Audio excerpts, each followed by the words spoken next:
Boa noite, Namastê.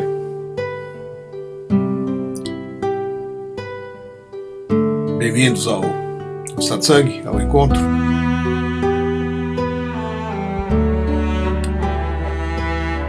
Aqueles que não sabem, que estão chegando hoje pela primeira vez, não sei se tem alguém aí, né?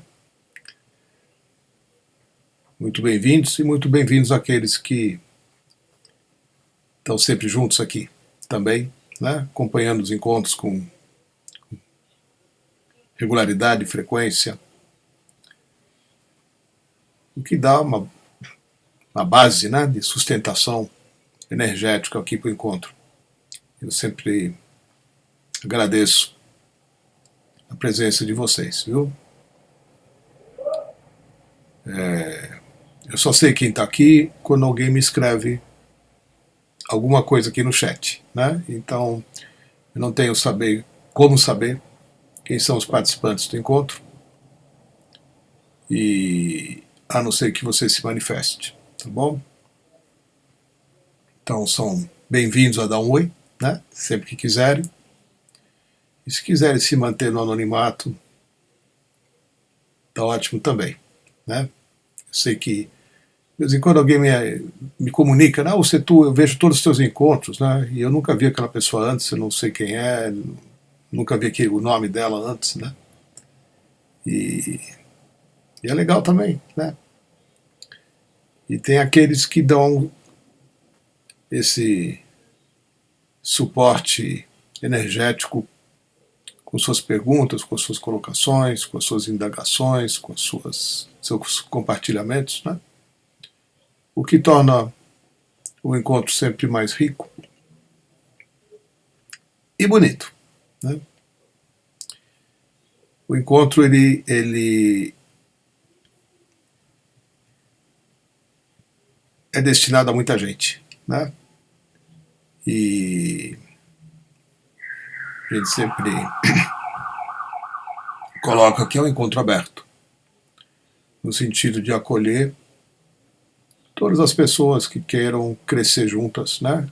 Cada uma muitas vezes, muitas vezes, né?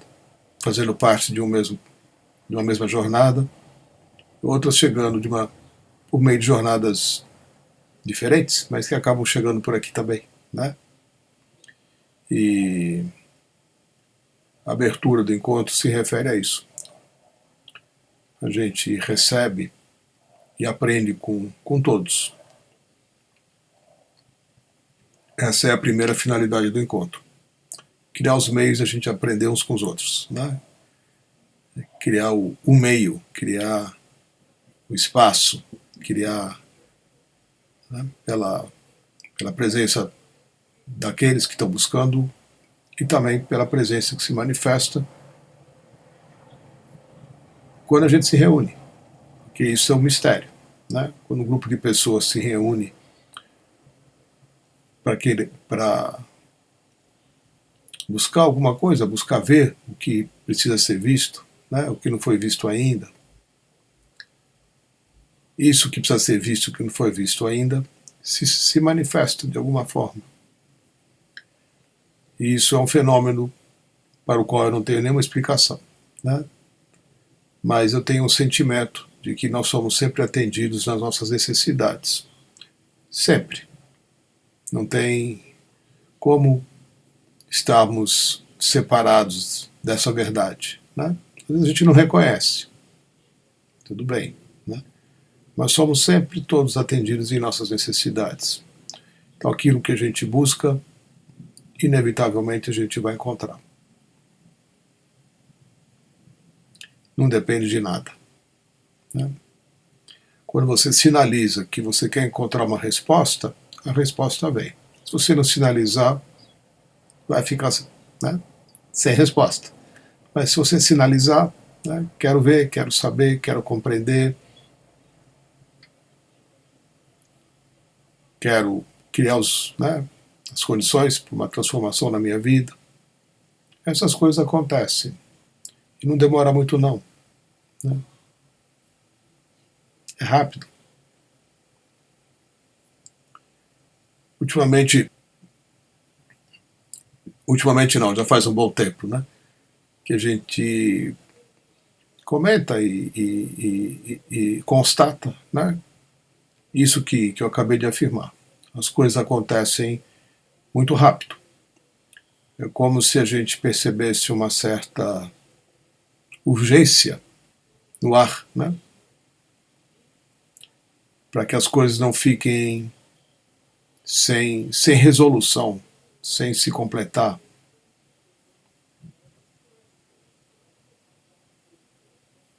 E que a gente possa caminhar para frente livres de todos os impedimentos, de todas as amarras, de todas as ações inconscientes.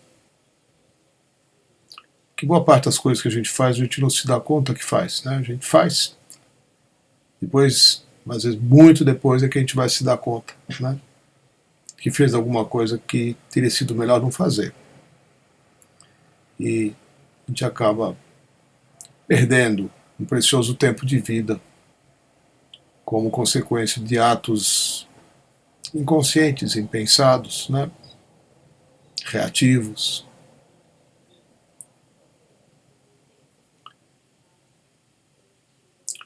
Eu sempre caminho com essa percepção, né, de que o tempo é curto.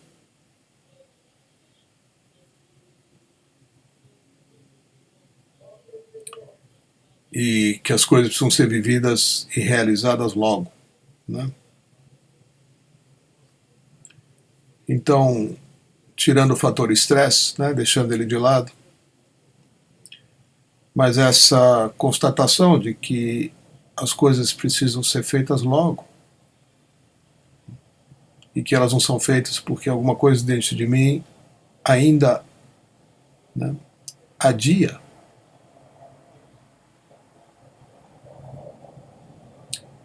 Esse adiamento, né? Deixa para outro dia, deixa para outra hora, deixa para amanhã, deixa para o ano que vem, deixa para quando isso acontecer, deixa para quando isso deixar de acontecer, né?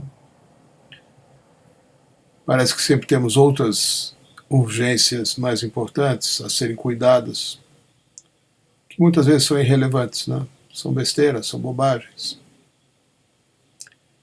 E um lado nosso vai postergando, né? Deixando para outra hora, deixando para um outro momento.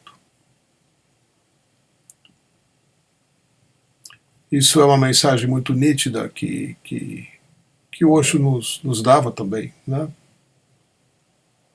Ele dizia assim: não adie, não adie.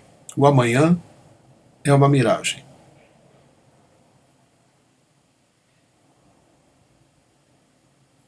Não adie. O amanhã é uma miragem. Então, tudo que você tem que realizar, realize agora. Sempre, né? Sempre traz a sua atenção, a sua presença para o agora. Não como uma frase mestra, né? Não como uma ideologia comportamental. O melhor jeito de... Né? Não, não é isso. É só uma realidade, né? Tudo que vem para você fazer, vem para você fazer hoje. E isso vai nos trazendo uma outra dimensão do tempo, né? Porque você começa a viver instante a instante com uma intensidade diferente, tirando de cada segundo, de cada minuto, tudo aquilo que você consegue pode tirar dele, né? Tudo que está ao seu alcance, sem deixar escapar uma gota entre os dedos da vida que você tem.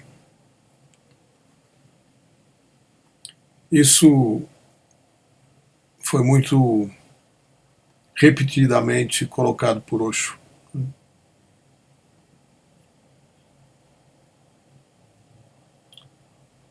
Mas no sentido positivo, né? Sem abrir mão do relaxamento, sem abrir mão de um espaço onde você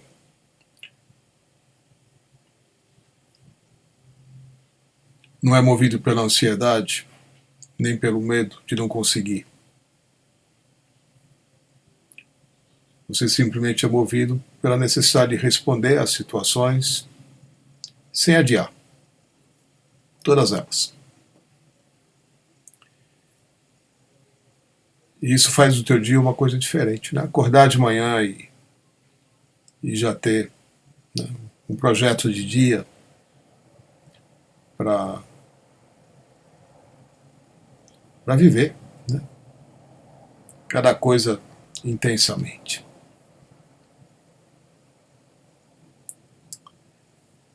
Então,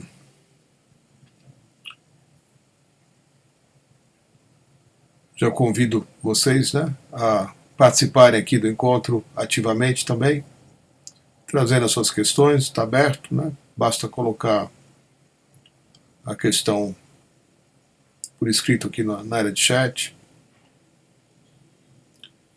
e isso vai nos ampliar, né, o leque daquilo que pode ser explorado aqui nesse espaço, tá bom?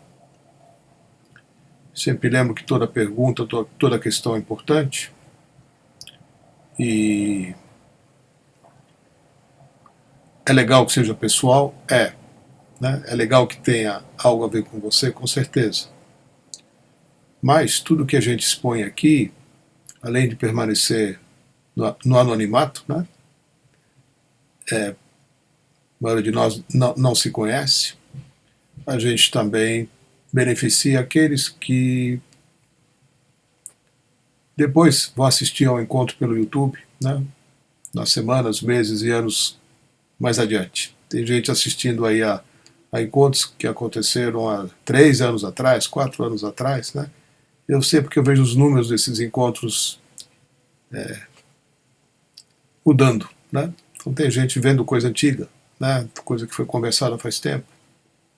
Então tudo aqui é precioso, muito precioso, né? Oi, Lúcia Sante. Setu, Bhagavan fala sobre refletirmos fora o que está dentro, refletirmos fora o que está dentro de nós. Não consigo acolher dentro de mim as nuvens escuras, como as que param sobre São Paulo ontem, e não consigo entender como estamos caminhando para o caos tão deliberadamente.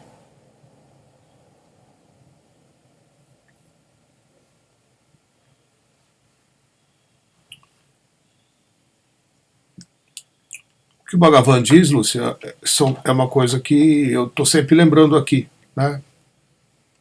Que o mundo externo é um reflexo do mundo interno. Se quisermos que hajam mudanças, né, no mundo externo, temos que trabalhar ativamente para transformar o mundo interno. O mundo externo é sempre um reflexo do mundo interno. Temos que compreender também que somos parte de um fenômeno coletivo, né? Então, essa coisa que aconteceu ontem aqui em São Paulo, para quem não sabe, às 3, 4 horas da tarde, praticamente ficou de noite aqui. Escureceu o céu, né? E o céu escureceu não é por nuvens de água. Sim, por nuvens. Um tipo de nuvem muito especial, porque essas nuvens traziam fuligem gerada pelas queimadas no centro-oeste do Brasil. Então, correntes de vento, né? Acabei de ver a notícia aí, né? Não sei quantas mil partes do Brasil estão em chamas, né? No Mato Grosso, enfim, lugares que as queimadas são feitas para pastagens e para outros fins, né? Ou pela própria natureza, porque também está sem chover há muito tempo, né? Às vezes as coisas pegam fogo porque está seco. E outras queimadas são queimadas propositais, outras são criminosas, né? E essa fumaça, a pessoa que está lá queimando, né, a sua rocinha, a sua terra, para trocar a cultura, não sabe, né, que a fumaça que ela está fazendo ali não vai embora, não se dissipa no nada, né, ela se aglomera e se condensa sobre regiões onde pessoas vivem, né? E vão inspirar essa fumaça, e acabei de ver, né, choveu uma água preta aqui em São Paulo, né, preta de fuligem e de outras substâncias que essas nuvens contêm, né? Então, eu não posso dizer que eu sou responsável pelo céu negro. Pois é, eu posso, eu devo, né? Eu devo. Isso, Lúcia, porque a nossa inconsciência ela ainda age no coletivo de uma forma importante, né? O cara que está botando fogo lá né, na fazenda dele, do outro lado né, do Brasil, muitos e muitos milhares de quilômetros, centenas de quilômetros daqui, ele não imagina ele não tem a consciência de que a ação dele tem um dano coletivo, né? Da mesma forma que né, as pessoas que estão no poder hoje também não têm, né? Para uma pessoa ser capaz de autorizar a derrubada de uma floresta é muita inconsciência, né? E a sua ação, sua atitude é suportada ainda por um grupo de pessoas muito grande, né? Então, a gente está sempre nesse embate entre ações conscientes, né, de um pequeno grupo e ações inconscientes de um grupo maior. Ainda é assim, né? Tem mais gente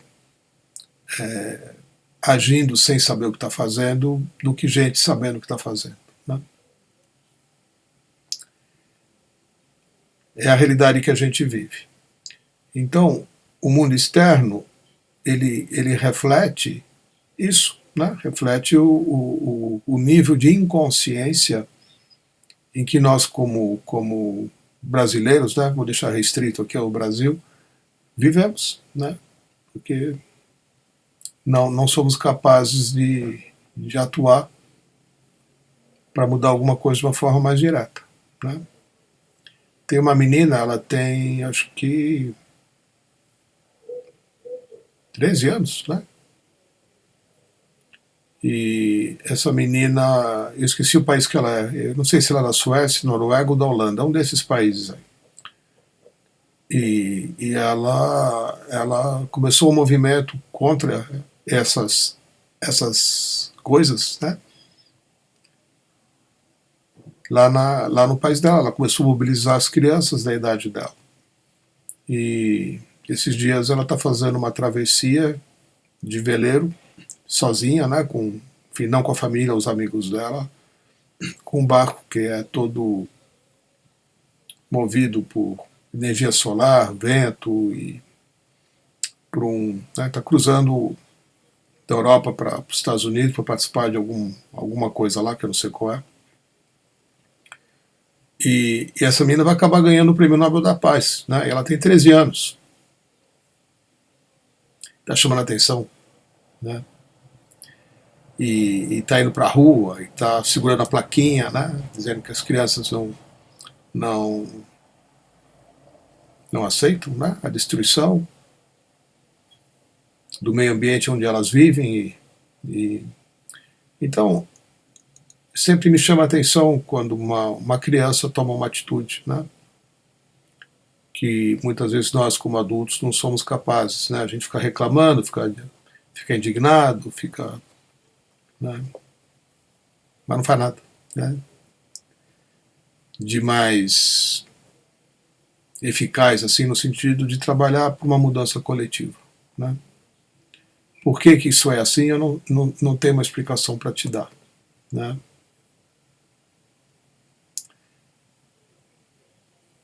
Eu sempre falo aqui das mudanças de eras, né? Que a gente está saindo de uma Kali Yuga e já estamos, né, vivendo os primeiros anos da Satya Yuga, né? Saindo de uma era onde a percepção de matéria e consciência era como sendo de uma coisa distinta da outra, onde matéria e consciência não fazem parte do mesmo fenômeno, são fenômenos separados. E nos encaminhando, né, para a Era Dourada, para Satya Yuga, onde matéria e consciência são vistas como uma coisa só, né? Onde a consciência é representada pelo homem. Então, possivelmente, Lúcia, as mudanças virão mais adiante um pouquinho. Talvez as coisas ainda tenham que piorar um pouco, né? Para que mais gente se sinta mobilizada a mudar alguma coisa do que está acontecendo dentro de casa, né? Dentro de casa. A poluição que nós somos capazes de jogar no ar, ela é gerada dentro de casa. Não é só na questão material, né? Não é só você dar partida no seu carro e o seu carro queima, né? Queima petróleo, que vai gerar os poluentes todos, né? Também. Ou o transporte público, né? Que você também gera, né? Poluentes.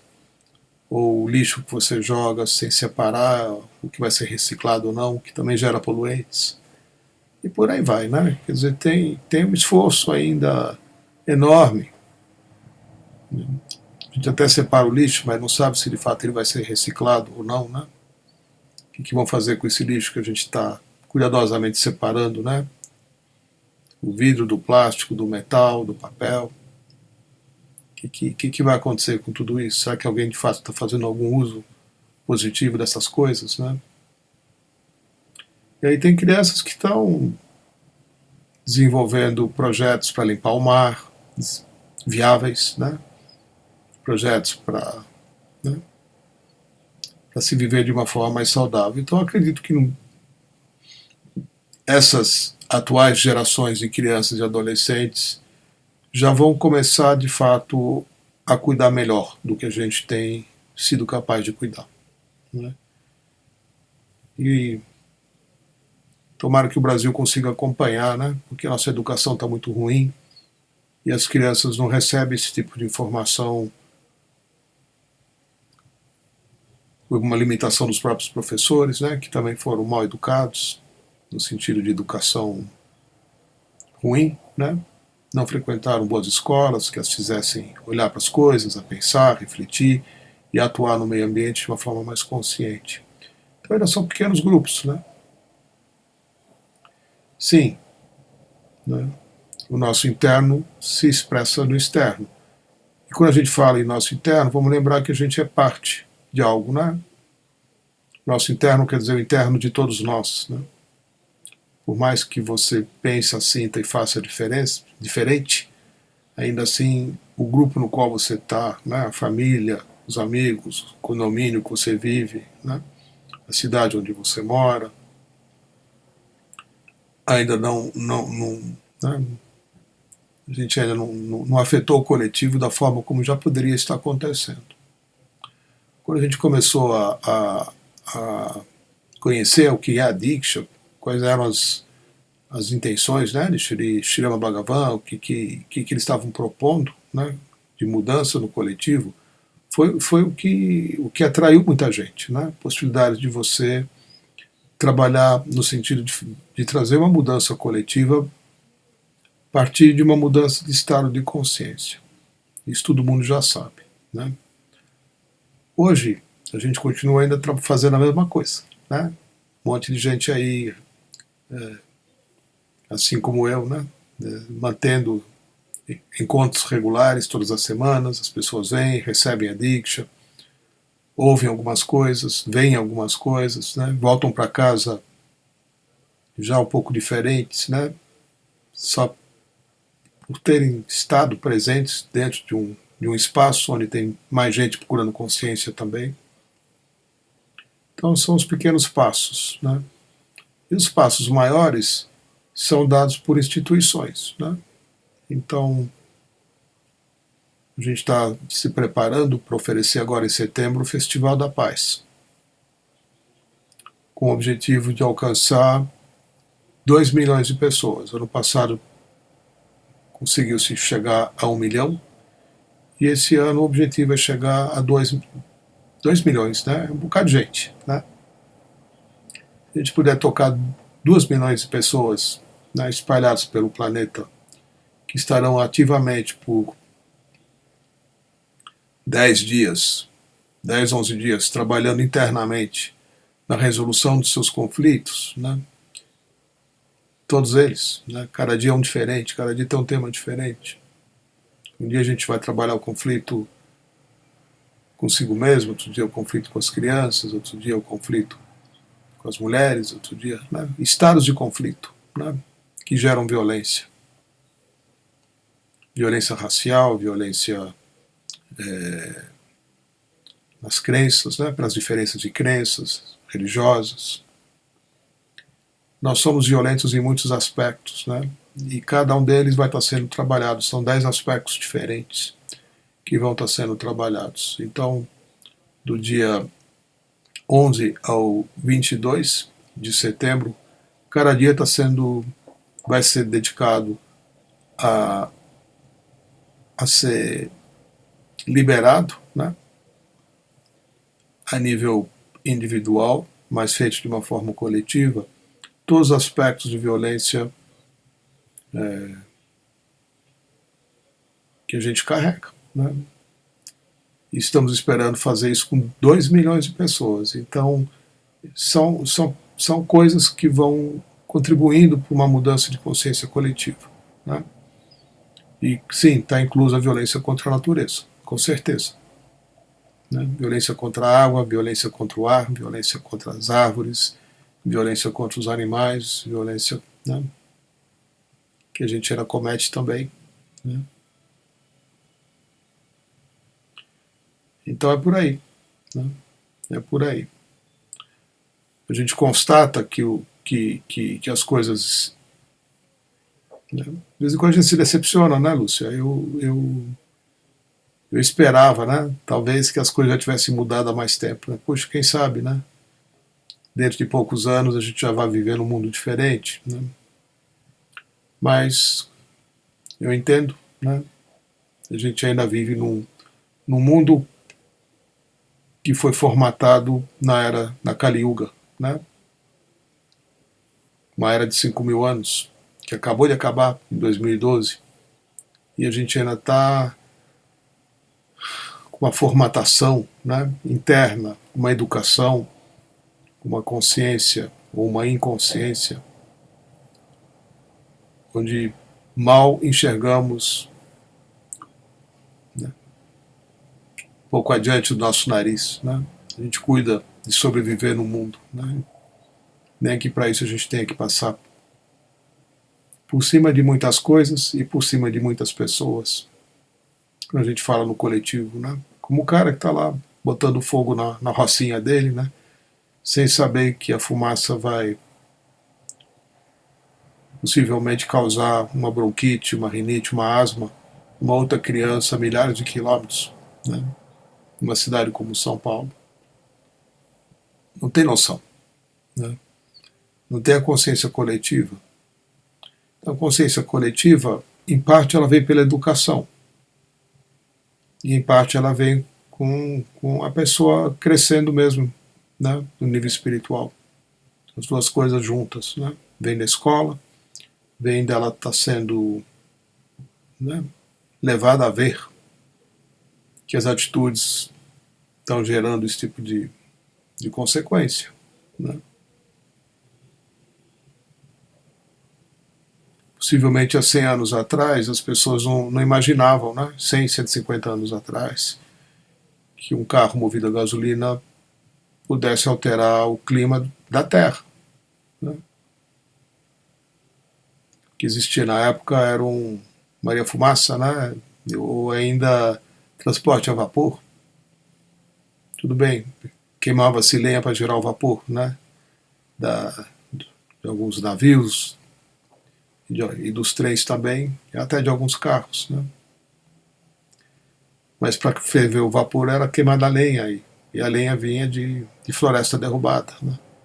O que não se sabia é que aquela fumaça que estava sendo emitida, né, numa fazendinha aqui, numa cidadezinha aqui, numa capital lá, um dia fosse encobrir o céu do planeta todo, né, a ponto de mudar a temperatura e causar derretimento de calota de gelo, aumento do nível de água do mar, mudança no ar que a gente respira, mudança na temperatura, das chuvas, etc, etc, etc. Ninguém imaginava, né? E olha, faz tão pouco tempo, né?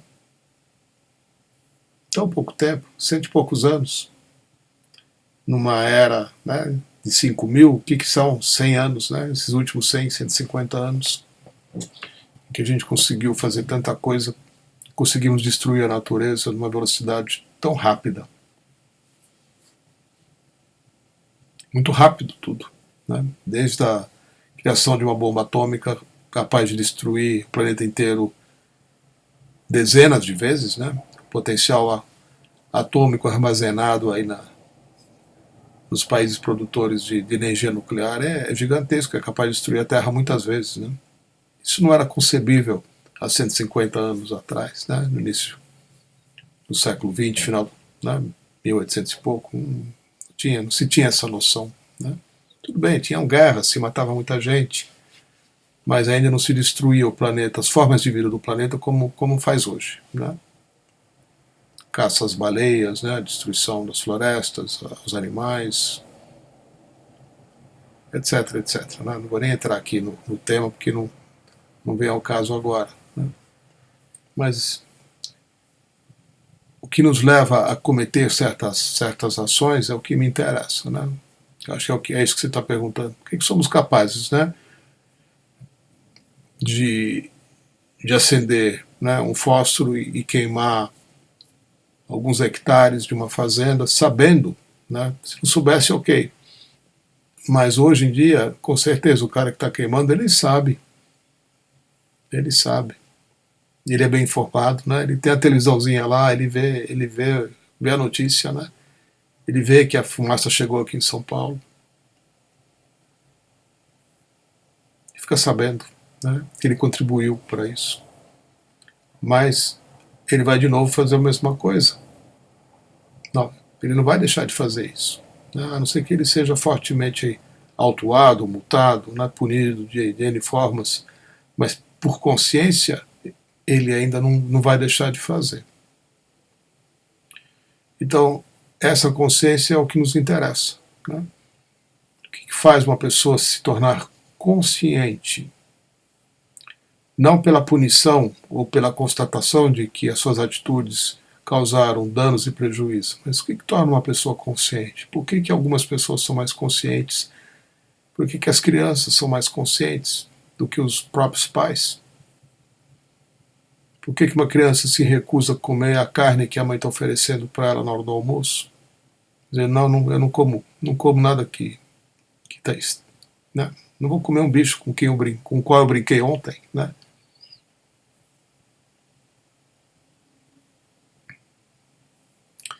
Então, a mudança de consciência, Lúcia, é a única possibilidade de mudança, né? A gente precisa ser capaz de fazer as coisas não pelo medo de ser punido, né? Mas porque se dá conta de que sente em si mesmo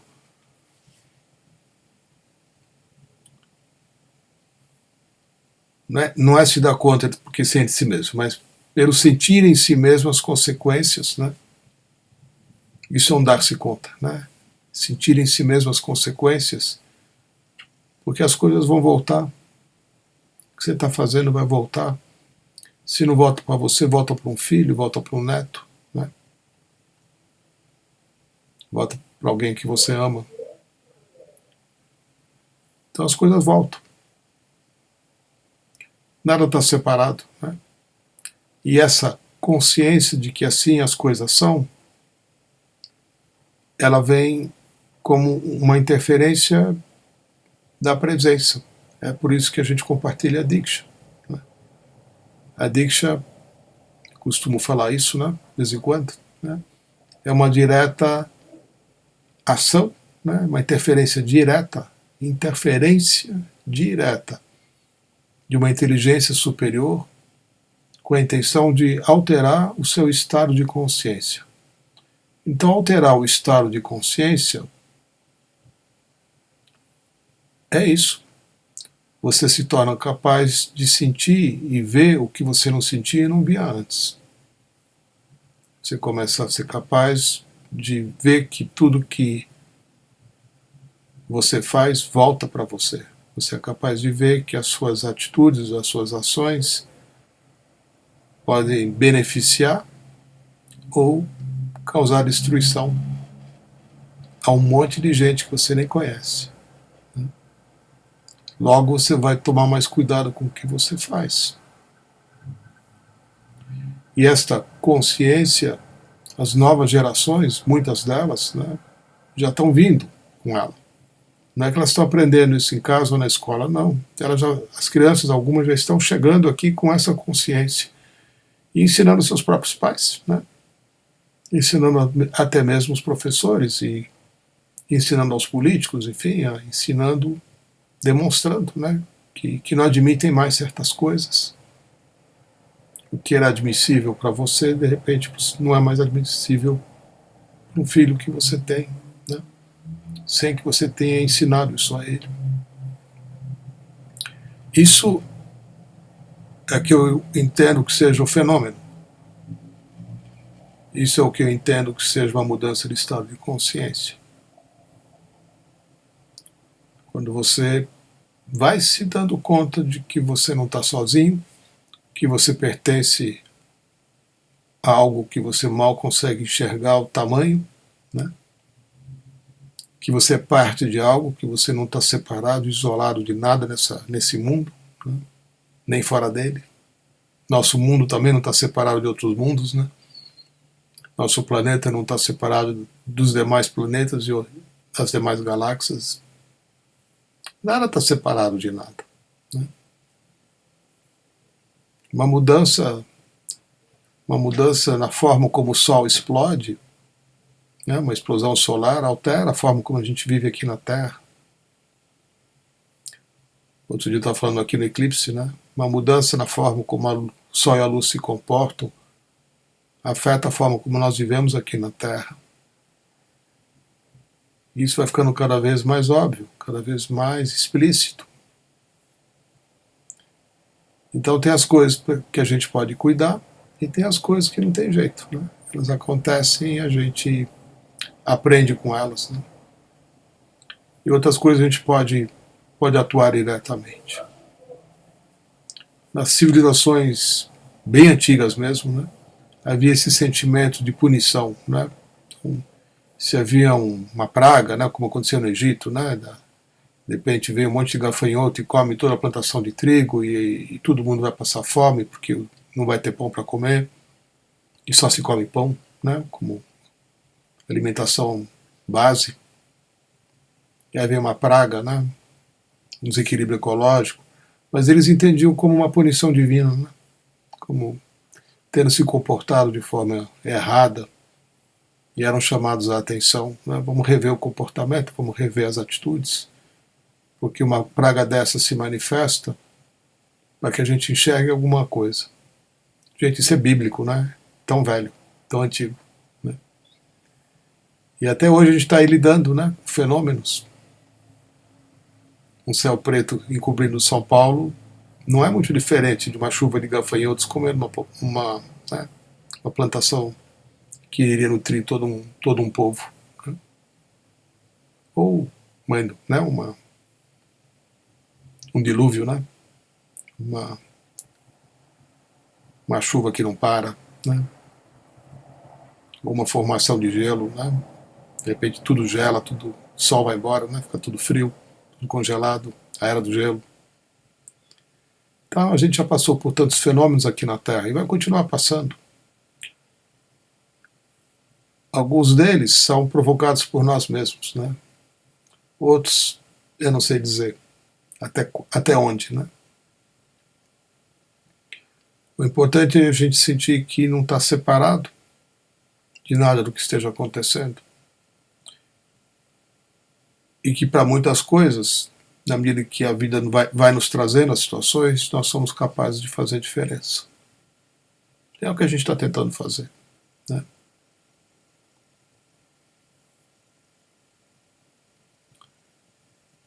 Eu vejo, né, que as coisas que são, como mencionei há pouco aqui, né, as coisas que a gente conversa aqui, elas, graças à tecnologia, né, à boa tecnologia, elas ficam armazenadas, elas estão gravadas, sei lá até quando, né? Enquanto existia YouTube. Então o que a gente está falando aqui, o que a gente está escrevendo, o que a gente está olhando, vai ficar para outras pessoas ouvirem. Não com a capacidade de interagir como a gente está tendo agora aqui, né? Mas às vezes a pessoa ouve um encontro, uma história, e depois num outro faz uma pergunta referente ao que aconteceu, que ela ouviu outro dia, né? Aconteceu já. E o que a gente vai trazendo aqui vai se espalhando, né?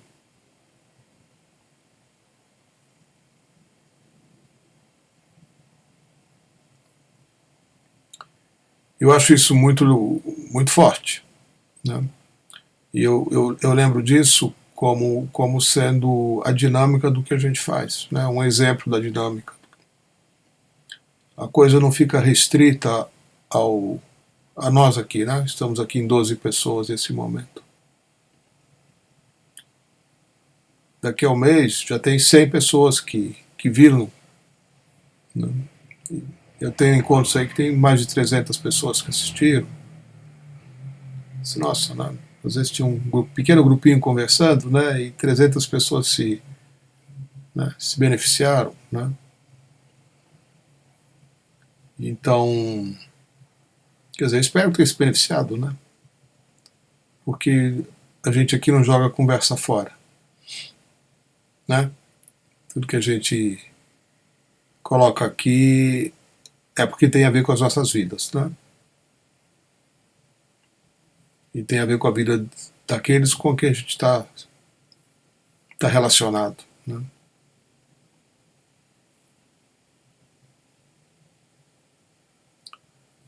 Tá certo, Lúcia?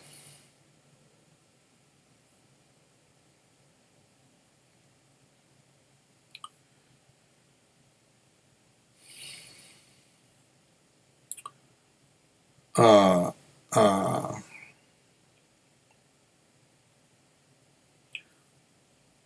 essa compreensão ela deve nos acompanhar o tempo todo, né?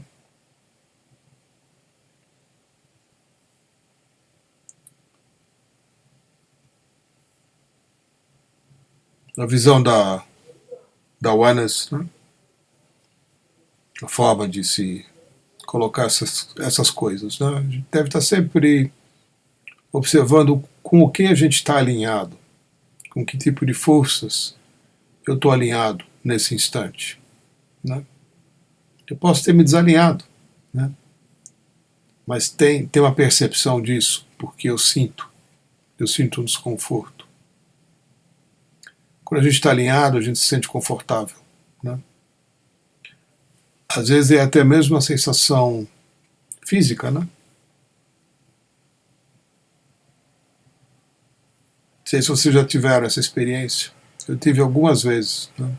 Estar sentado em posição de lótus, né? As pernas cruzadas, retinho, tal, fazendo a meditação, e de repente você sente que está tudo absolutamente perfeito, né? Nenhum desconforto, nenhum sentimento, nenhum pensamento está fora do harmônico, né? É quase um fio, no sentido gráfico, né? É um, é um alinhamento mesmo, né? É um eixo do chakra coronário com o chakra base, né? Com a terra e o céu, né?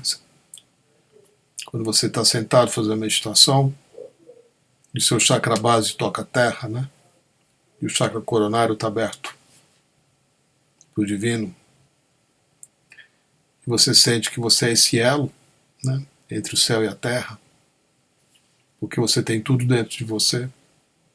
E quando você está alinhado, a ponte se estabelece.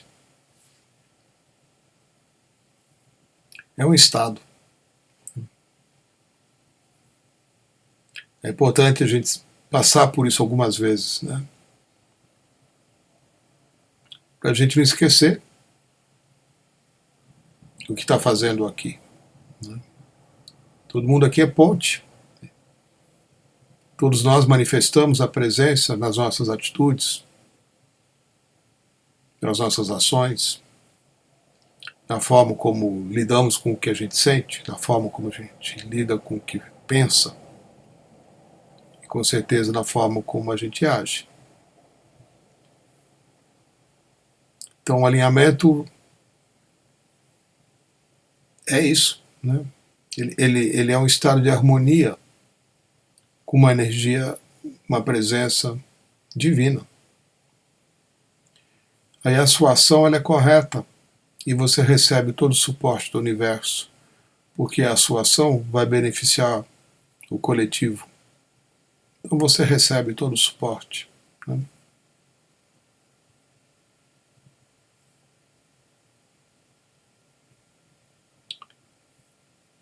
Aí cada um, né, tem que se cuidar para que assim seja. Tem que ser capaz de observar aonde que você está desalinhado, o que tirou você do eixo.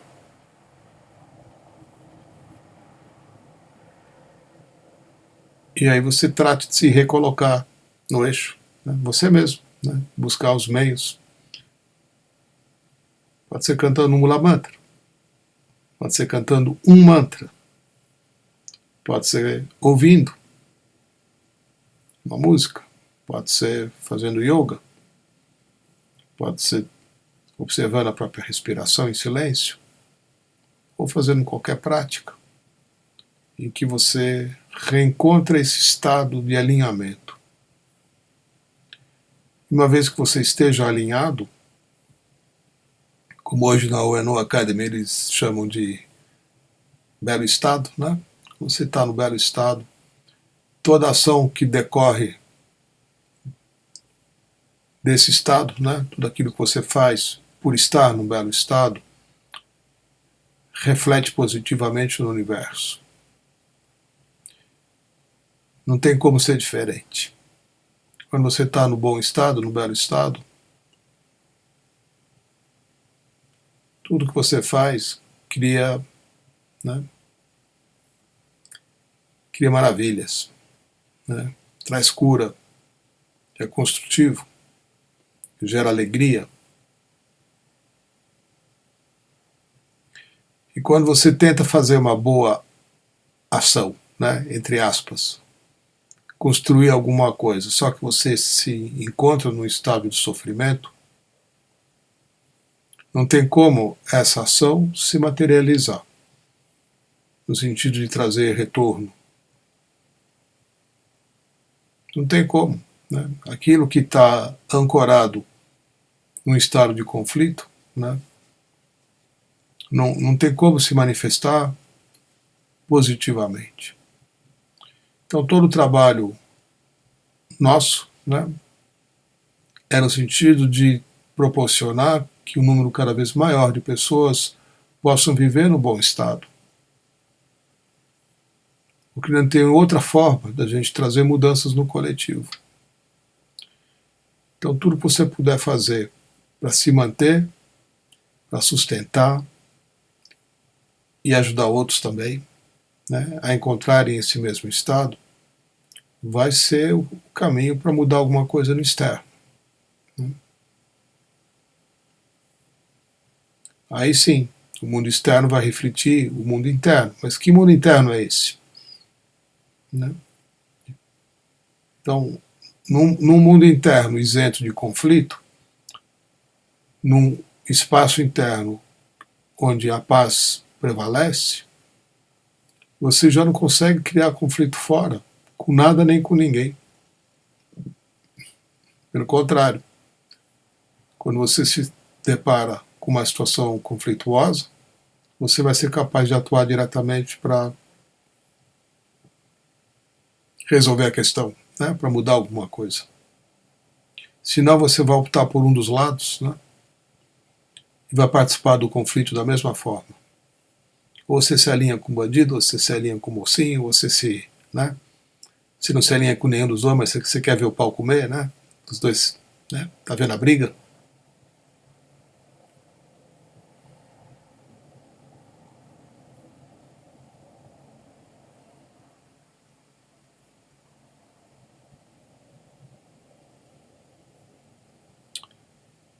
Às vezes a gente está interessado em observar a briga, né? Nem está tão interessado assim em fazer com que a briga termine, porque a gente meio que gosta de circo também, né? Tem um lado nosso que a gente nega, mas ele existe, né? É o que, né, o que sustenta conflitos nos esportes, né? Briga de torcida,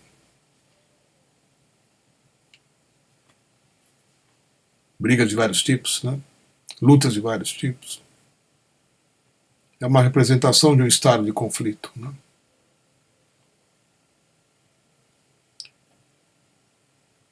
De vez em quando eu me permito, né, meio a contragosto, de assistir a 1 minuto de uma luta do UFC de mulheres. É uma coisa horrorosa. Ver duas mulheres se espancando, né, sangrando na cara e celebrando ter quase que extinguido, exterminado a outra, né? É um espetáculo tão horroroso, né? Eu não consigo ver muito mais do que 1 minuto. O de homem também não é diferente, mas o de homem a gente está mais acostumado, né? E com relação às mulheres, se espera um comportamento mais delicado, né? Mais amoroso, mais maternal. A mulher é mais pacificadora do que o homem, né? O homem cria problema, a mulher vem e pacifica, né? Aí ver duas mulheres se espancando, né, de sangrar e comemorando, é um espetáculo tão esquisito, né? No entanto, gera uma audiência gigantesca no mundo todo mundo quer ver.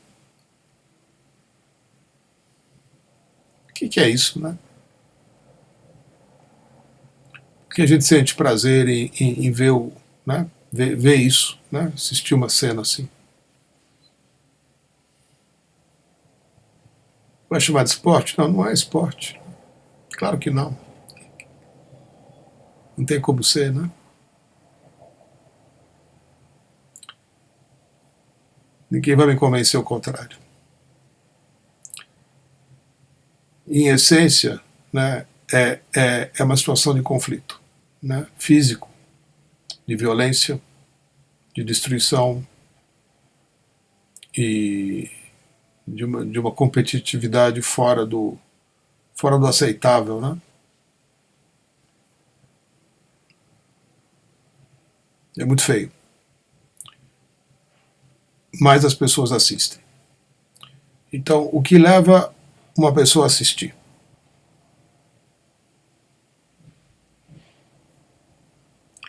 O que é isso, né?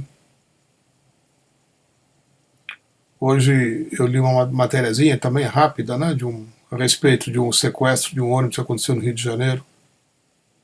Toda uma ação cinematográfica da polícia e tal, que acabou matando o cara e salvando os reféns e tal. E aí a pessoa que escreveu esse respeito falou exatamente disso, né, na matéria. O que é isso que nos faz e nos atrai para ficarmos olhando aquilo acontecendo, né? Uma forma como a gente olha e para o carro para ver um acidente que aconteceu, né? Às vezes só interessado em ver o circo, né, pegar fogo. Então no coletivo a gente tem isso, né? Tem um lado nosso que quer ver, né? De alguma forma se alimenta disso também. E é importante a gente se dar conta disso, né? A gente quer a mudança no mundo externo, mas tem algo no nosso mundo interno que talvez não queira tanto assim viver fora né? Fora da zona de conflito, né? A gente talvez ainda sinta um certo prazer em participar ou de testemunhar situações conflituosas.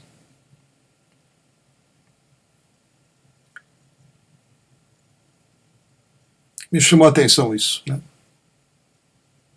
Tinha a ver com ver o fogo, né, Lúcia?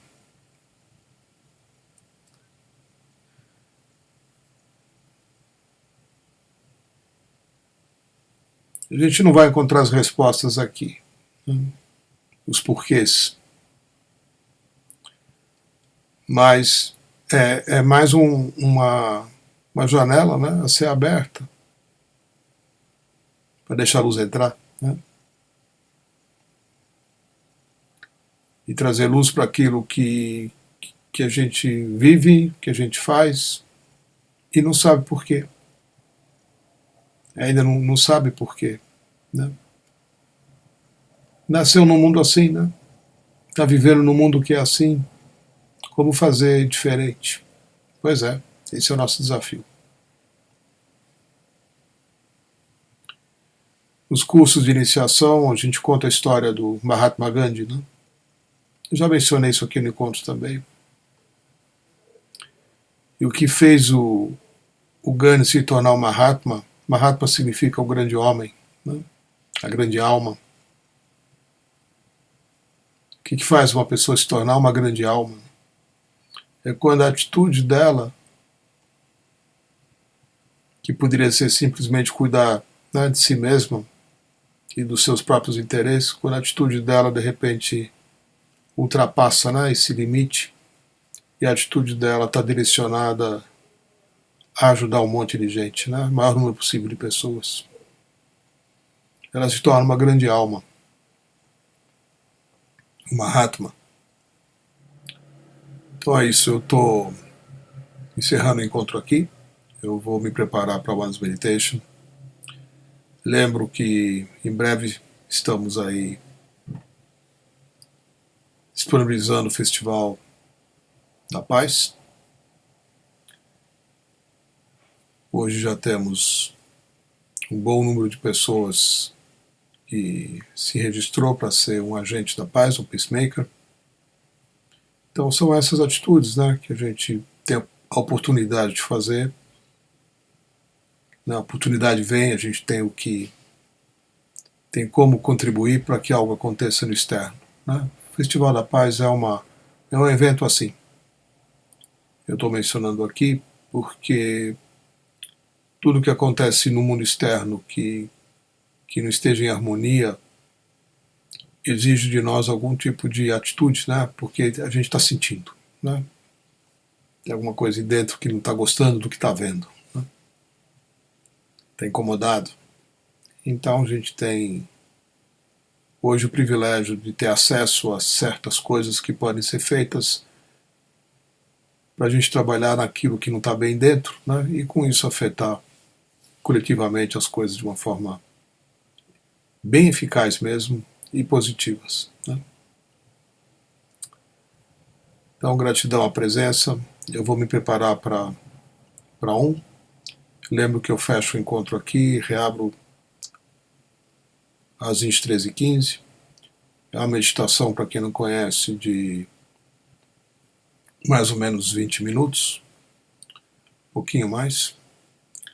E a finalidade é você ter acesso a uma presença que se manifesta, né, que vai contribuir fortemente para você encontrar o que você está buscando, né? Então, lembro que faz parte aqui do encontro, né? A One's Meditation ela só acontece numa outra sala. Eu fecho essa e reabro novamente, para quem nunca viu antes, né? Se é que tem alguém aí que nunca viu antes. E a gente recebe pessoas que não falam português, por isso que faz desse jeito, né? Mas é parte aqui do encontro. Então, os temas que são abordados aqui, as coisas que a gente conversa aqui, são conduzidos também pela né? por uma abertura, por uma cura, por uma resolução, por meio de uma interferência superior, né? Com a qual a gente se conecta e com a qual a gente se alinha. Namastê!